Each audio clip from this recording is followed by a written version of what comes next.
Well, hello everyone. This is the last update of this winter storm.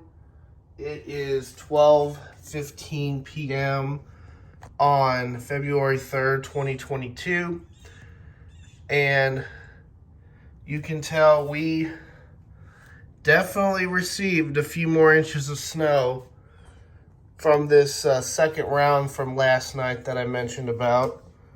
So I would say we probably received around 9 inches, 8 to 9 inches, kind of around what I was thinking. So that's that. That is the final video of this major winter storm that we had over the last couple days. Hope you guys enjoyed. Take care.